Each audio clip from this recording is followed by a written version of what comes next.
everybody, this is MDG Craze.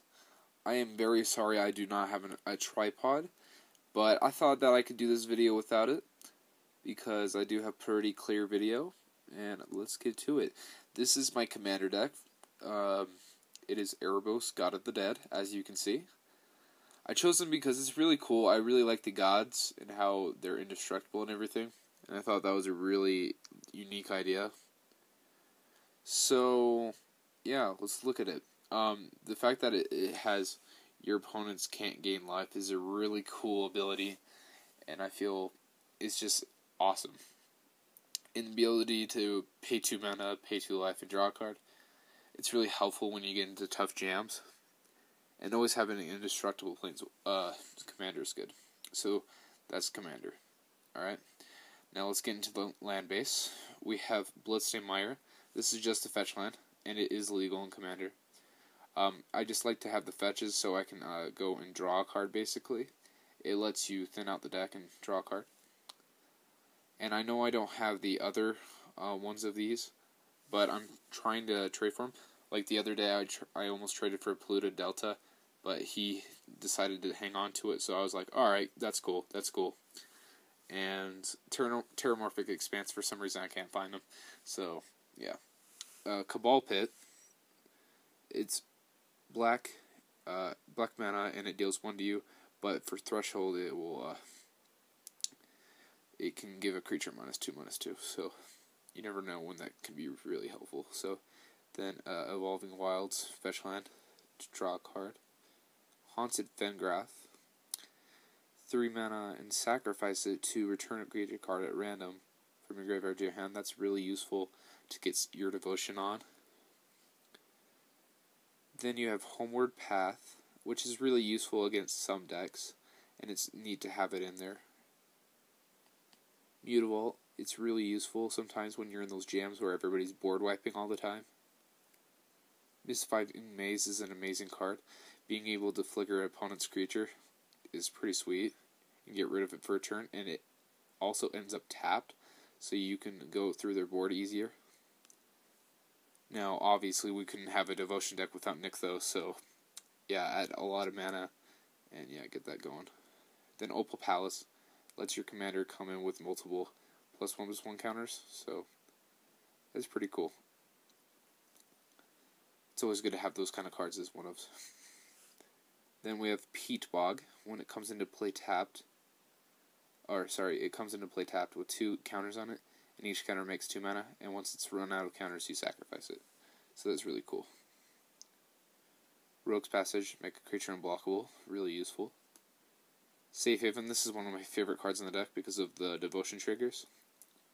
Remove a creature from the game, and that you own, and at your upkeep you can sacrifice this and return everything. So it's a pseudo flicker effect, but over time. So it's like a better version of Mutavault. Or Hellvault, sorry. Then we have Subterranean Hangar, which is a monocolored storage land. Comes into play tap, put a storage counter on it, and remove 1, or as many as you want to make black mana. Temple of False God, add to your mana pool, activate this ability only if you control 5 or more lands. And then we have several swamps, so I'll try to get through those as much as possible. Alright, cool. So, there is, I think, 26 swamps to make 40 total lands. Then I have Abhorrent Overlord. This is one of the best creatures in the deck. With devotion, it enters the battlefield with a number of 1 black harpies equal to your devotion, and it's an insane card in this deck, especially with the card Safe Haven. You exile it with this, and yeah, I like to do it once you are like almost boardless, and then you have to sacrifice this. So in response to the trigger of sacrificing a creature, you bounce this into the land and sacrifice it to get more harpies, and that's pretty sweet. Then we have Blood Artist, which is really powerful because we have a lot of stuff that kills stuff, so like it's really powerful. Chainer, Dimension Master. This guy is really powerful. He lets you reanimate as much as you want. And by the way, guys, I don't know if anything's banned, but if some, like what cards are banned. So this might be banned because I've used it so much and it's kind of stupid.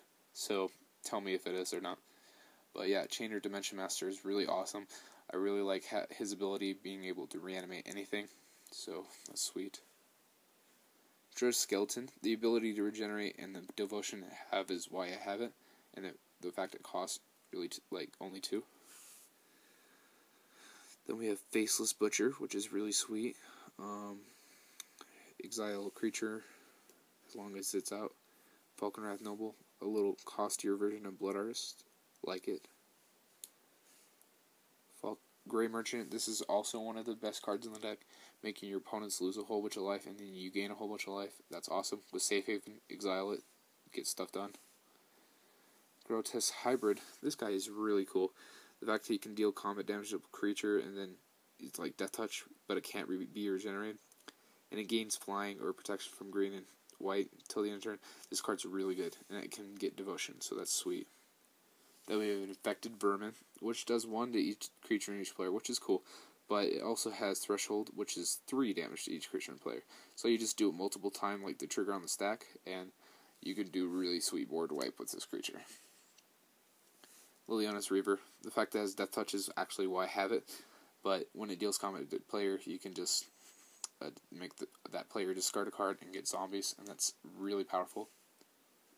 Then we have Necrotal. Destroys something, has first strike, pretty sweet. Has devotion, you know it. Night Howler.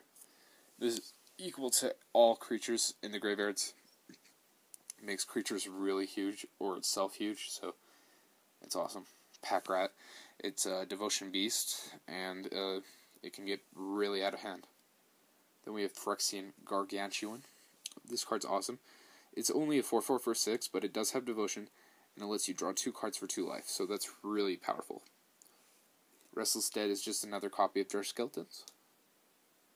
Then we have Sing Your Vampire, which Sing Your Vampire is really cool because it has flying, and it has devotion, and it can get bigger and bigger, so that's pretty sweet.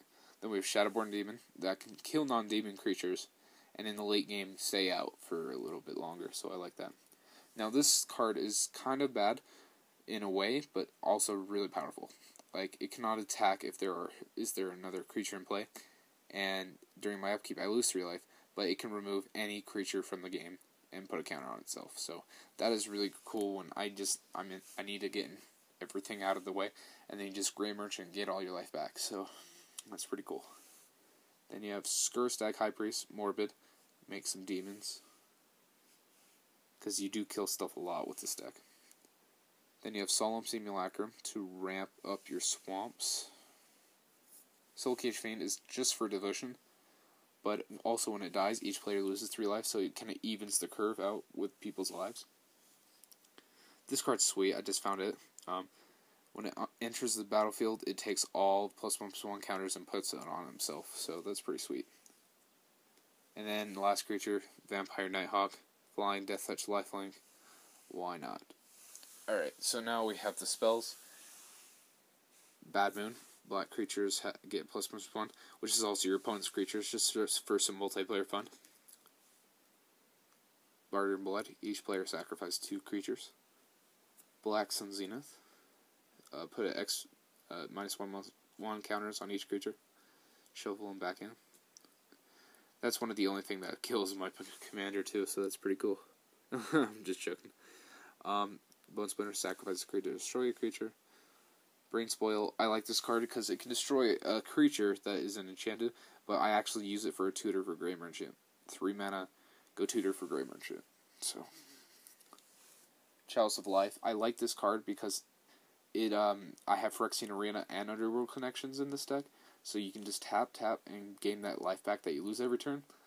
Or there is the possibility that you can go Grey Merchant, tap this and flip it, and get people to basically lose 5 life every turn, so that's pretty cool. Consume Spirit, this is basically a drain life effect that I really like, and yeah, it deals damage to a creature and then you gain life, and that's really good. So then we have Corrupt, which is also a drain life effect.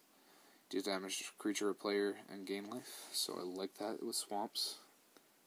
Demon's Horn. For each black spell, I gain a life. And then we have Demonic Tutor, which I can go search for any card and get it into my hand. And then Diabolic Tutor, same thing, but costs 4. Doomblade, destroy non-black creature. Drain life, does damage, and then, yep, that one. This is Pyroclasm, but you can buy it back, and it does it to the players too. Ghoulcaller's Chant lets you get a creature back, or 2 zombies, so that's pretty sweet. Glaring Spotlight, very good card. Very good card. Oh yeah, gotta explain it. Well, it gives your creatures hexproof and unblockable if you pay 3 and sack it, which is really amazing considering how the deck works and its devotion and everything. And it makes your opponent's creatures to you non-hexproof. And then put any number of target creature cards from your graveyard on top of your library, draw a card. This card's sweet. I love this card. Especially when there's a lot of board whites going on, you just bring all your creatures back. Hero's Downfall, destroy creature or planeswalker. Good. And then Hex, destroy 6 target creatures. Really good. Especially when you have Falconwrath Noble or Blood Artist out, or both. Lash Writhe, you get a germ equal to, or equipment equal to the swamps you control, and that's really good. Then Phyrexian Arena to draw cards. Raise Dead to bring a creature back from the graveyard. Ratchet Bomb as a pseudo board wipe. Reckless Bite, destroy some creatures. Destroy 2 non-black creatures and lose 5. Seer Sundial, when a land drops, you pay 2 and draw a card.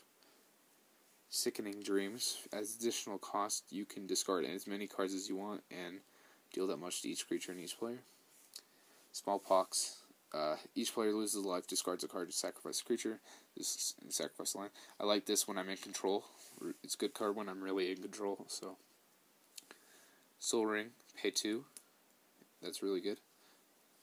Swiftfoot Boots, give creatures hexproof and haste. Good. Tackle Magnet is a card I'll have to explain, but basically what it does is it puts -0, -1 counter on a creature until it dies on one player's side, basically. And after it goes through all their creatures, it will stay on their field as enchantment and do 1 damage to them every turn. So that's really cool. And it has devotion too. So then you have Tower of Fortunes. Draw some cards. And then Ultimate Price, destroy a monocolored creature. Underworld Connections, pay some life, draw some cards. Victim of Night, destroy a non-vampire, non-werewolf, non-zombie creature. Then Valve Malice, this is cool because it has devotion. Gives a creature +2/+2. It has Intimidate, can attack me or planeswalker control, so that's cool. And then the last card of the deck, Whip of Erebos. Creatures control of lifelink, and then you can reanimate a creature for a turn. And yeah. So this is a deck I've been working on for a couple weeks now, and it's a really powerful deck. Like, I really like this commander deck, and it's fun. It's a lot of fun.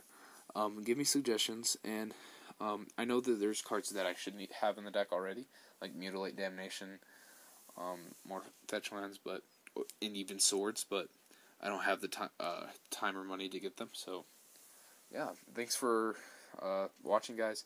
I'll do more commander videos and more videos later, as long as I get a tripod, so have a good day, guys, a very good day.